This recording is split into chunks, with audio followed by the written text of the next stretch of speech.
On 105.9 FM and streaming worldwide on the WMAL app. O'Connor and Company. It's now 7:07, halfway through this O'Connor and Company. If you missed our first 2 hours, you should subscribe to our podcast because it's lit. Coming up in 30 minutes, Curtis Legeyt, President and CEO of the National Association of Broadcasters. Am I in trouble? When they send the NAB after you, that's not good. What did I do? Am I getting an award? What? Julie, did you set me up? I have nothing to do with this. Coming up at 8:05, the governor of Virginia, Glenn Youngkin. Am I in trouble?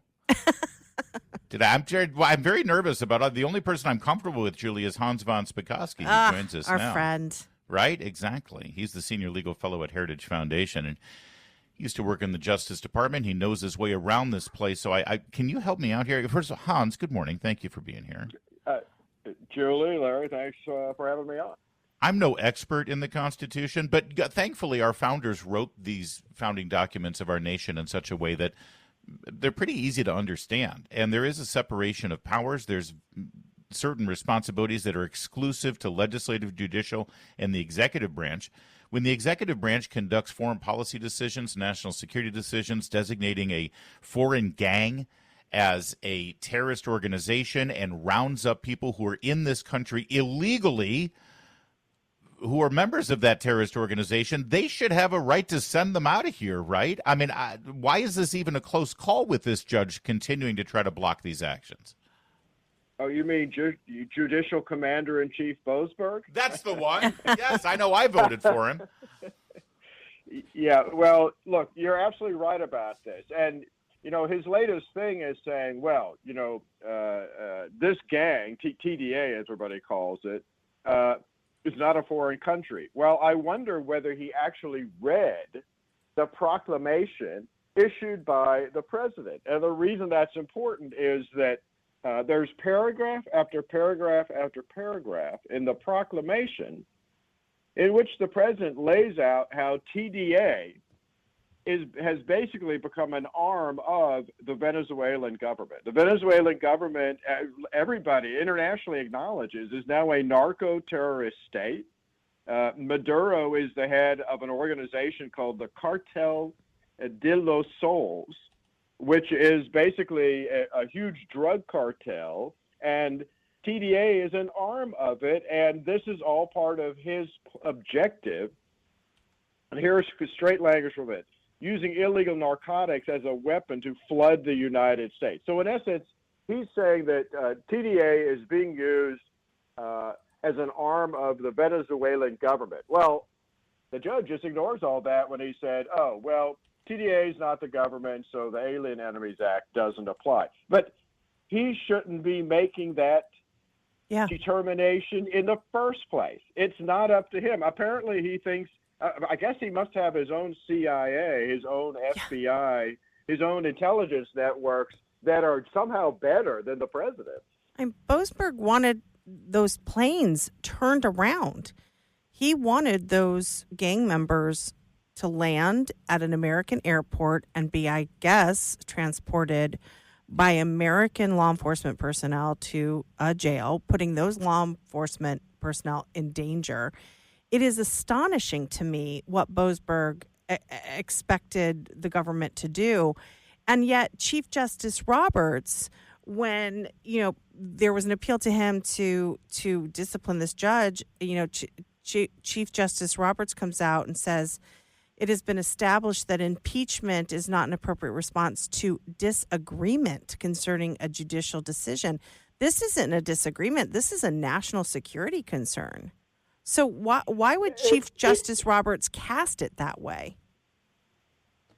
Well, I think what he was saying was that we have not used impeachment as a tool when judges make legal errors. And I mean, he is right about that. But he's the one that needs to step in and stop the kind of behavior we're seeing, not just by this judge, but by judges all over the country. And what I mean by that is most of these judges who are issuing these injunctions are violating the basic rules on the issuance of injunctions. I mean, they're not even requiring standing from all the different people, plaintiffs who are suing, Right. and it's up to the Supreme Court to step in on that. Now, keep in mind that Boasberg's order is up on an emergency appeal right now to the Court of Appeals in Washington. In fact, they held oral arguments on it yesterday. Although I saw that there's been a quote there from one of the judges, Judge Millett, saying,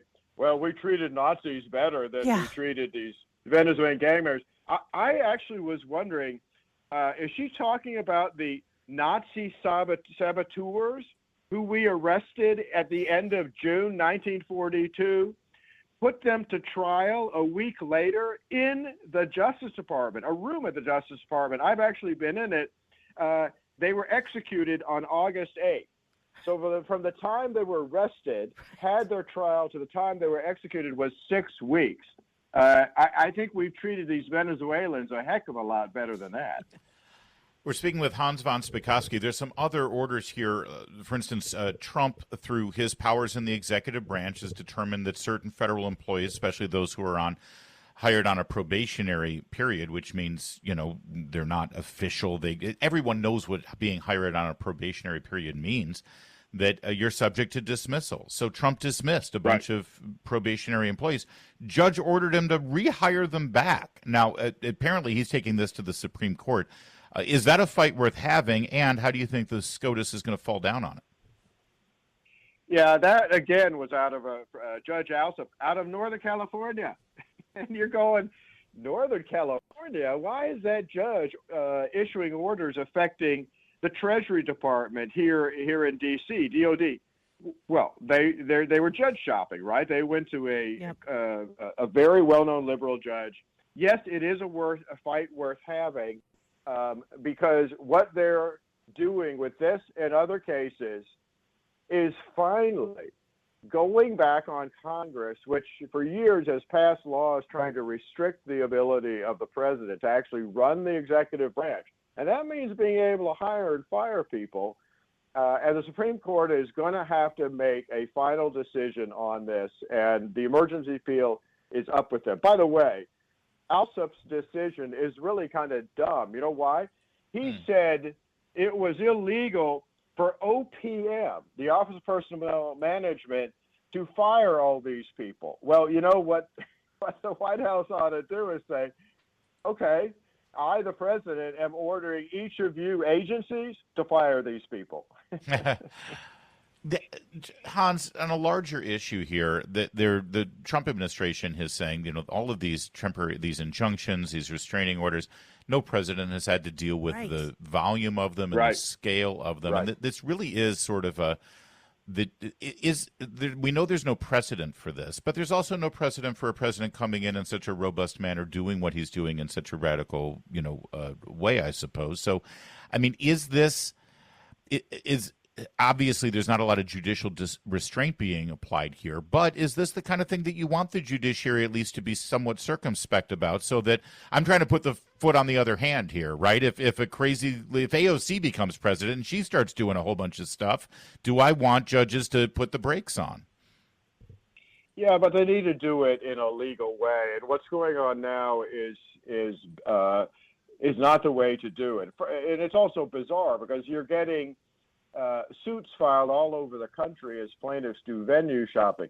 Look, one of the ways this could be stopped, but you still have the ability in a legitimate case to stop what the government is doing, is Mike Lee, the senator from Utah, for example, has proposed setting up a system where if you're going to challenge the president's actions, like these executive orders, for example, you'd have to go to what they call a 3-judge court. Not one judge, 3 judges, and you would have an automatic appeal from that 3-judge court right to the Supreme Court. That would help basically bring all these different cases together. And particularly if you said, if you're going to do this, you got to file in Washington, D.C., in the District of Columbia Court, 3 judges, and a direct appeal to the U.S. And if anybody says, "Oh, that's bizarre. We've never done that before," wrong. under Section 5 of the Voting Rights Act, which was passed in 1965, that was the system set up for that because they didn't want all these conflicting opinions from judges all over the country. And so they set up a system That's brilliant. just like that. I love that. All right. We've got more with Hans von Spakovsky. These days, you talk about the Trump administration and actions they're taking that the American people wanted them to take when they elected them. Then that means you've got to talk about the judicial branch of government because there's so much being done here to stop them. So Hans is going to stay with us. We've got more in a moment at 7:17. Let's go straight to Jamie Witt. WMAL, making sense of the news, live from the Home Paramount Pest Control Studios. Home Paramount, the leader in pest control since 1939. Mahmoud Khalil, Hans von Spakovsky, he was in this country legally on a student visa and then ended up staying as a green card holder after he married a United States citizen. He did not disclose ties that he had to organizations that are linked with terrorist organizations. And by the way, while he was here, he was the ringleader of the anti-Israel, pro-Hamas protests that ended up shutting down, illegally occupying buildings on the Columbia University campus. Is there any reason why the Trump administration or any administration can't choose to deport somebody like this? No. In fact, federal immigration law, very specifically has a provision allowing the Attorney General to order the removal of aliens who engage in, and there's a whole list of activities, including, by the way, criminal activity that endangers public safety, which is exactly what was going on at Columbia. And not only criminal trespass, criminal destruction of property, but threats and attacks on Jewish students. And he was apparently one of the organizers and instigators of this. But also, everybody who's been claiming, oh, they're violating his First Amendment rights. Sorry, U.S. citizens have extensive First Amendment rights. Aliens don't. Their First Amendment rights are very limited. And part of that statute of removal is if you voice support for a terrorist organization. You don't even have to be a member. If you simply voice support or advocate for a terrorist organization, that is grounds for removal. And certainly lying on your application form for permanent resident alien status is also a grounds for removal. So the government has multiple reasons why they have a right to throw this guy out of the country. Yeah, I'm also interested. There's a new case. The families of some of the hostages that were kidnapped by Hamas are now suing this Mohammed Khalil and several student groups for allegedly aiding and abetting Hamas on the Columbia University campus. Do you think this is the type of thing that will make universities nervous? I mean, I know that lawsuit doesn't extend to Columbia, but just the fact that there isn't a lawsuit against a student for things that he did on that campus, do you think that this will affect Columbia and other universities who really turn a blind eye to this kind of terrorism that they're allowing on campuses?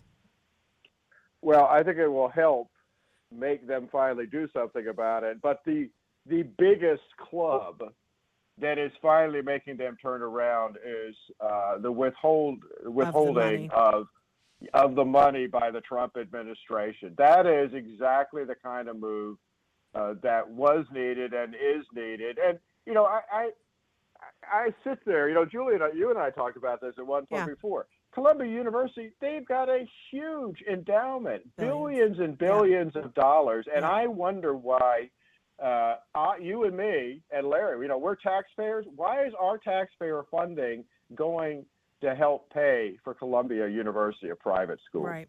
$1. Why is $1 going there exactly? Our taxpayer funding also goes to accommodate people in the military who determine that they need to re-identify as a different gender. That often comes along with hormone therapies, daily treatment, psychological treatment, and ultimately surgical treatments, which then require daily surgical maintenance. It's the Secretary of Defense and the Commander-in-Chief's determination that individuals like that are not fit for office or not fit for service in the military because of the extraordinary aspects of their ongoing health and mental fitness.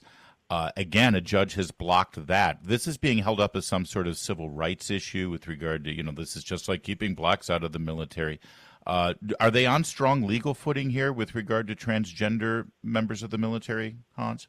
Well, the Trump administration is, the judge isn't. If you look at her order is, I've never read anything like it. It's insulting. She cites Broadway musicals. I know you like those, Larry, but Broadway musicals are not a source of law. And look, she is so bad that I don't think a lot of people realize that the Justice Department has actually filed an ethics complaint against her with the Chief Judge of the Circuit because at the oral arguments on this case, she was belittling, insulting the Justice Department lawyer, and in fact questioning the lawyer about his religious beliefs. That is so far out of line that it tells you the bias and hostility of this particular judge. Oh, by the way, a lot of people didn't realize that apparently she also put a thing in her order saying that there was nothing wrong with Corporal Klinger wanting to wear a dress in combat. Well, I'm glad we Sorry, cleared that up. I'm just kidding about that. Oh, all right. Listen, I was ready to believe it. But it's not out of the realm of possibility. All right, Hans, snide slams against my taste in art and theater aside, we always appreciate having you on the program. Thanks for joining us. Thanks, Hans. It's 7:24. Now on 105.9 FM and streaming worldwide on the WMAL app. O'Connor and Company.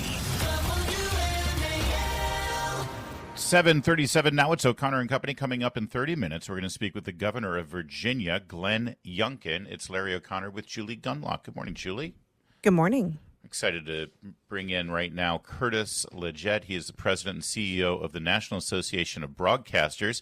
Always good to speak with NAB. You guys do a great job for us. Thank you, Curtis. Thanks so much, Larry, Julie. It's great to be with you. Listen, everybody listening to us right now, they're listening to us because they love radio, and this radio program and our radio station has become an important part of their lives. They rely on us for news, information, analysis, perspective, entertainment, and that's great. And I think that this last election, it was clear that streaming content and podcasts and a lot of the sort of innovative technological programming played a big part in Americans being better informed citizens and voters, which is also great. But you're spending some time right now, sir, pointing out the fact that it's not an even playing field when it comes to broadcasting versus some of the big tech giants out there and what they're producing. Is that right? That's exactly right. And let's dwell on why this is so important, and you just touched on it. Right? Your listeners rely on you and this program because they know you. The information that you provide is the most trusted. Survey after survey shows it. And it's because you're accountable to your audiences in a way that the social media platforms just are not. You've got a local focus. That's information that your audiences aren't going to get anywhere else. And you're freely available, which is unique in this media landscape. Yet there's some restrictions on any local broadcaster's ability to capture the kind of scale in terms of number of stations owned, both locally and as it relates to the television industry nationally, that can allow you to better compete with big tech. And what we're seeing increasingly is that advertising dollars are flowing to Google and Facebook, but they don't do what you do, and we need to protect that. And those regulations, those restrictions on broadcast companies, those were written and implemented like at a time where they didn't even imagine what we're experiencing right now, right? Absolutely. These rules derive from the 1970s. They were updated in the 1990s, and they are premised on the idea that local broadcasters only compete with one another, meaning other radio or television stations, for audience and for advertising dollars. And you know better than anyone, that's just not the world that we live in right now with social media, with podcasting, with streaming. You know, I could be at a Thanksgiving dinner, and this is the one issue that we advocate on at NAB, that everyone around the table will know what I'm talking about because we're all sitting there on our phones, or we're talking about the next show that we're going to stream. So these are antiquated rules. And if our government cares about your ability to reach your listeners with the type of locally focused, trusted information that you're engaging with them every single day, the FCC needs to step in and do something about this and allow broadcasters to compete with these tech companies. Ooh, you just sort of jumped into my follow-up question. So this is something that basically is an FCC decision or determination, or is this the kind of thing that needs to be legislated? No, this is something that the FCC could act on tomorrow. The FCC is actually mandated by Congress to review these restrictions on local broadcasters' reach every 4 years, but the FCC has effectively sat on its hands here. Mm-hmm. But we think the moment is now for us to get some meaningful change from the FCC.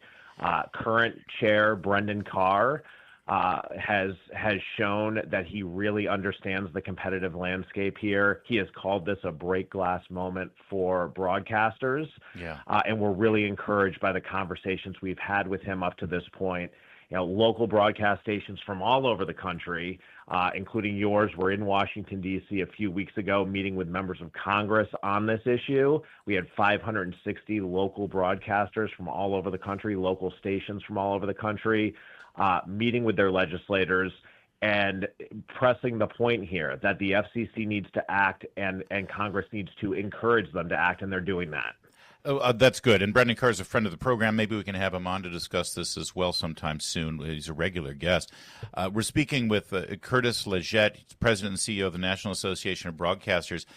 This is happening, by the way, at the same time that there is sort of a squeeze on AM radio in particular. I know that you've been fighting hard to make sure that AM radios continue to stay in cars, and cars manufacturers are sort of, I don't know, there's so many places they can cut corners. I don't know why killing the AM band on the radio is a priority. But, you know, we're vital to people. I mean, listen, and this, by the way, our radio station is on the FM band, but this has to do with our brothers and sisters in talk radio, news and information radio all across the country. When there's a crisis, people turn to AM radio. That's the whole reason why the federal government was involved in this in the first place. Yeah, you know, the AM radio issue is one where Congress has stepped in to legislate, as opposed to, you know, the ownership issues that we were just talking about a moment ago, which are really FCC focused. And there's a bill in Congress right now that last year was co-sponsored by more than 60 bipartisan senators, 270 House members. It's been reintroduced and is already proceeding through committee action in both the House and the Senate. The bill would ensure that any newly manufactured automobile has to include access to AM radio. And you just laid out the case for it, which is in times of emergency. Think of the community of Asheville, North Carolina, in the aftermath of Hurricane Helene. The lifeline there, the ability to get water, to understand where your family is, the routes to get down to Charlotte in order to get to a community that was more fully connected, all of that was flowing through AM radio. And when FEMA needs to get emergency alerts out, whether you receive that alert as a consumer through an FM station like yours or through a broadcast television station, the actual daisy chain that FEMA initiates with that first communication is through 70 AM stations across the country. So AM is absolutely vital. And what we said to the auto manufacturers is choose free and local and emergency response over your bottom lines. The auto manufacturers want to ensure that they can sell subscriptions in the automobile and that they can monetize all the data that's derived from consumers engaging with these services in the car. And your radio stations sit outside of that. And so this is why Congress considers it important, and I think we're going to get that done. You know, listen, we're in the business of informing, entertaining, and creating content, and we know who our competition is. And yes, increasingly our competition is live streams and podcasts. We get that. We have a loyal audience. We've been able to continue to keep our audience and grow our audience, but there's no reason, and we're fine with that. It's fair game. But the problem, Curtis, as you just laid it out, is that when it comes to ownership, when it comes to our companies being able to compete with those who are providing the other product, it's not a fair game. You know, make it an even playing field and we can compete, is what you're saying. Absolutely. And I'm glad you highlighted this. We're not asking for any kind of a handout here from the federal government or a leg up. We're just asking for the ability to fairly compete. you only need to look as so far as sports and what's going on in that arena with sports rights to know how important this is for consumers. You know, in the lead-in here prior to my interview, I heard the weather forecast teasing opening day on Thursday. Yeah. Well, we know increasingly that sports rights are flowing to Netflix, to Amazon, to Apple. And consumers suddenly, in order to follow their favorite team, you know, it's like you've got to log into a different subscription service every time you want to get that must-have game. And we're talking across baseball. You know, certain NFL games have made their way over to streaming, the NBA as well. Broadcasters need the ability to compete for those rights. The only way that we can compete and offer the type of reach that the sports leagues are now demanding, if you fast forward 3, 5, 10 years, is to have more scale and more ability to compete for these sports rights against now these global entities, these streaming services. And the consumer proposition when you're getting your favorite game through a local radio or through a local television station, it's free, and there's an ease of accessibility that we know consumers demand, and we just want the ability to compete for those sports rights. Sounds reasonable to me. Just let us compete on an even playing field, and then let the best man or woman win, or radio show for that matter. That's exactly right. You know, your broadcasters, local stations, television and radio, are the only entities in media, streaming, podcasting, cable, satellite. We're the only ones that compete with these types of restrictions. So we're delivering the content that audiences need, but we're doing it with one arm tied behind our back. All right, Curtis Legeyt, President and CEO of the National Association of Broadcasters. I'm pretty sure people that you want to hear this have been hearing us for the last 8-9 minutes here, and we'll follow up and make sure that we get something out of this. Thank you, Curtis. Appreciate you talking to us. Thank you, Larry. I really appreciate it. It's 7:47. Let's get straight to Jamie Whitten in the Hadid Carpet Cleaning Traffic Center. Later this morning on the Chris Plant Show, ask a college student a question. Who did the colonists fight in the Revolutionary War? Was it the Spanish? 9 a.m. on WMAL. Greek Orthodox Archbishop made an appearance in the White House yesterday. This would be the the Archbishop of the Greek Orthodox Elpidophoros of America. Elpidophoros. Glad you're handling this. Man. Isn't that like one of the probiotics you find in Greek yogurt? It's good stuff, though. It's very good for it. I love the Greek Orthodox. You're going to get yourself in trouble. I am going to get myself in trouble. No, they're awesome. Greek Orthodox, all the Orthodox churches are amazing. I mean, some I of like them the are outfits. The great outfits. Great weddings, too. Long. Ooh. Sure. I saw that movie. Big, fat Greek wedding. Anyway, he presented President Trump with a cross, a special cross. Here, take a listen. Through your leadership, you embody the values of our Christian faith and love for the gospel. You remind me of the great Roman Emperor, Constantine the Great. Oh, here we go. I mean, Trump loves this. Oh, are you kidding me? This emperor, your dear Mr. President, is the one who founded and built the magnificent city of Constantinople, my birthplace, known today as Istanbul. Yeah, well, we'll right that wrong, won't we? We're coming back, baby. All right. Anyway, a very cool moment and very fun, and now, yeah, there you go. This is exactly what the left needs. He thinks he's Emperor Constantine. They're going to panic. Oh, that's good. Keep them panicking. 7:52. Spring freshness. Try